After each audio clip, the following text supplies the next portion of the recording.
Bonjour et bienvenue sur TV Prescat. Aujourd'hui, nous allons à la rencontre de la Vivexpo, une exposition dans le village de Vives dans les Pyrénées-Orientales qui a pour but de présenter le travail du liège et du vin. C'est parti. Dans un premier temps, on a pu assister à une démonstration de levée de liège en présence d'un public très varié, allant des écoles aux adultes, curieux de découvrir comment se déroulait cette extraction. Différents acteurs de l'exploitation forestière étaient également présents, comme le directeur de l'Institut méditerranéen du liège. Bonjour, je suis Renaud Piazzetta, je suis le responsable de l'Institut méditerranéen du Liège, à Vives, donc dans les Pyrénées-Orientales. Nous sommes un institut, une association, mais qui a pour but de conseiller les propriétaires forestiers de chênes-lièges et de les accompagner dans la gestion de leurs forêts.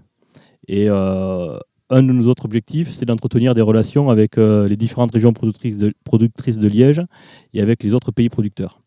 Et les journées Vivexpo que nous organisons en ce moment, c'est justement l'occasion pour nos partenaires étrangers de venir nous rencontrer et de débattre autour d'un sujet d'actualité. Et cette année, on a choisi l'économie du liège. Bon, l'exploitation dans le département, elle va concerner surtout les albères et les aspres. Donc le secteur qui va de Collioure, Banyuls à Argelès, Sorède, tout le piémont des albères, le Perthus et les aspres, donc entre Tuire et Céré, pour résumer. Donc on a environ 6000 hectares de forêt. Alors toutes ne sont pas exploitées bien sûr, mais actuellement, nous depuis une quinzaine d'années, on regroupe les propriétaires dans une association qui s'appelle l'ASL Suberé Catalane, qui regroupe aujourd'hui une centaine de propriétaires pour 2500 hectares presque. Et donc tous les ans, cette association fait des travaux de remise en production chez ses propriétaires et elle vend le liège de ses adhérents également. Ensuite, on collabore avec tous les pays producteurs, c'est-à-dire le Portugal, l'Espagne, qui sont les deux principaux, le Maroc, l'Algérie, la Tunisie, l'Italie. Et puis donc en France, on a d'autres régions productrices, à part les Pyrénées-Orientales, on a la Corse, le Var et l'Aquitaine. L'arbre, c'est le chêne-liège, c'est un chêne méditerranéen qui a la particularité d'avoir une écorce très épaisse, qui est liégeuse, comme son nom l'indique, et qui a surtout la particularité de repousser quand on va l'avoir récolté, ce qui est assez exceptionnel dans le monde végétal. Et on va venir récolter cette écorce régulièrement. Chez nous, c'est tous les 12 à 15 ans, donc sur un même arbre. Entre chaque récolte, il se passe environ 13-14 ans. Et cette écorce va être utilisée pour plein de différents types de valorisation. La plus connue étant le bouchon, mais on a aussi d'autres produits en liège qui peuvent être fabriqués. Les plus connus, ce sont les lièges isolants pour le bâtiment. Et on a aussi pas mal de lièges pour les revêtements de sol, parquet, revêtement mural. C'est utilisé dans l'industrie automobile, c'est utilisé pour les semelles de chaussures. Après, il y a d'autres utilisations plus anecdotiques, des balles de baby-foot, des choses comme ça. Donc c'est un produit très commun finalement et qu'on retrouve dans énormément de secteurs sans parfois s'en apercevoir.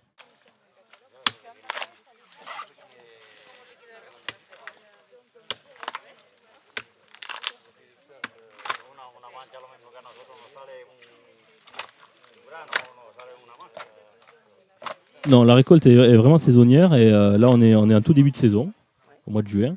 Il faut que l'arbre soit en pleine croissance, et de bonne circulation de sève, on va dire. Donc c'est vraiment entre la fin du printemps et le milieu de l'été, juin, juillet, jusqu'à mi-août à peu près, qu'on va pouvoir récolter le liège. C'est-à-dire que le liège va se décoller. Si on vient essayer de récolter du liège en novembre par exemple, il va rester collé à l'arbre, il ne va pas se décoller du tout.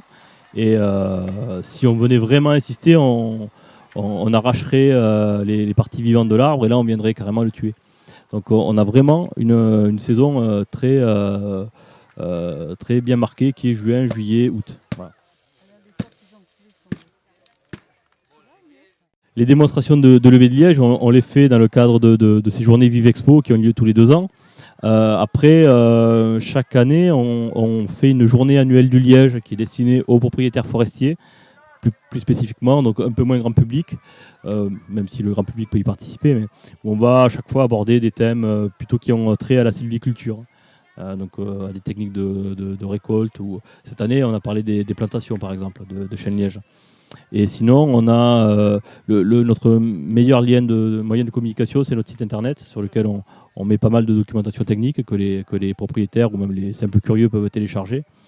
et où on va diffuser les résultats notamment des colloques que nous organisons.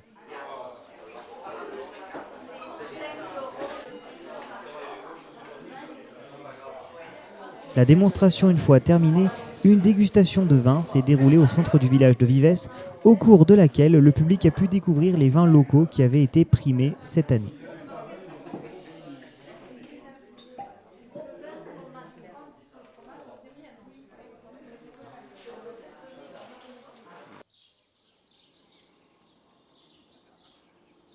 À l'entrée du village, nous sommes allés à la rencontre de l'artiste Cathy de Balman, qui était venue ici pour présenter son œuvre autour d'un chêne liège.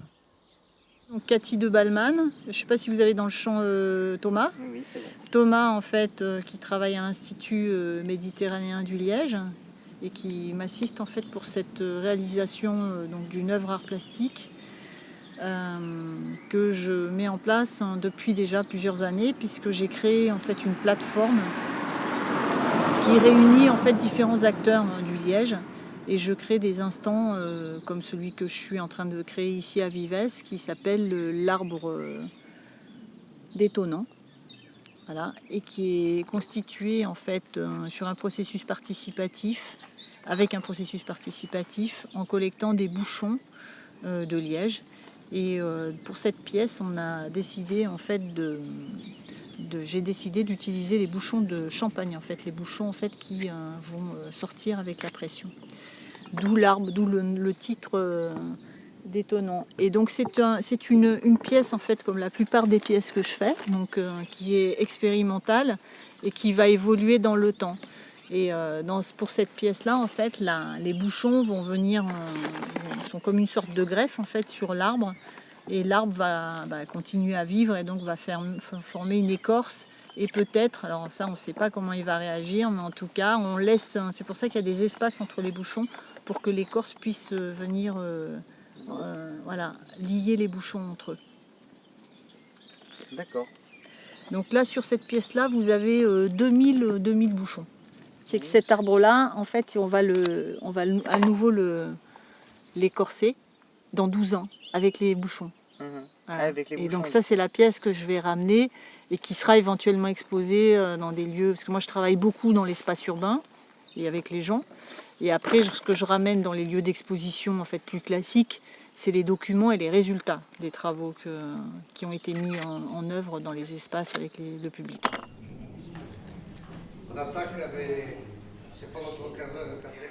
Après un excellent repas au restaurant L'Oustalette, la journée Vive Expo s'est poursuivie avec à 14h30 un colloque sur l'économie forestière en présence de responsables d'extraction de liège provenant de différents pays comme le Maroc, l'Algérie, la Tunisie, le Portugal, l'Espagne et l'Italie.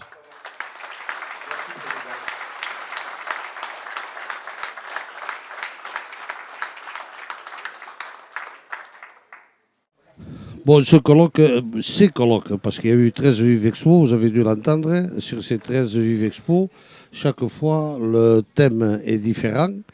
Et cette année, nous avons eu comme thème l'avenir économique du Liège.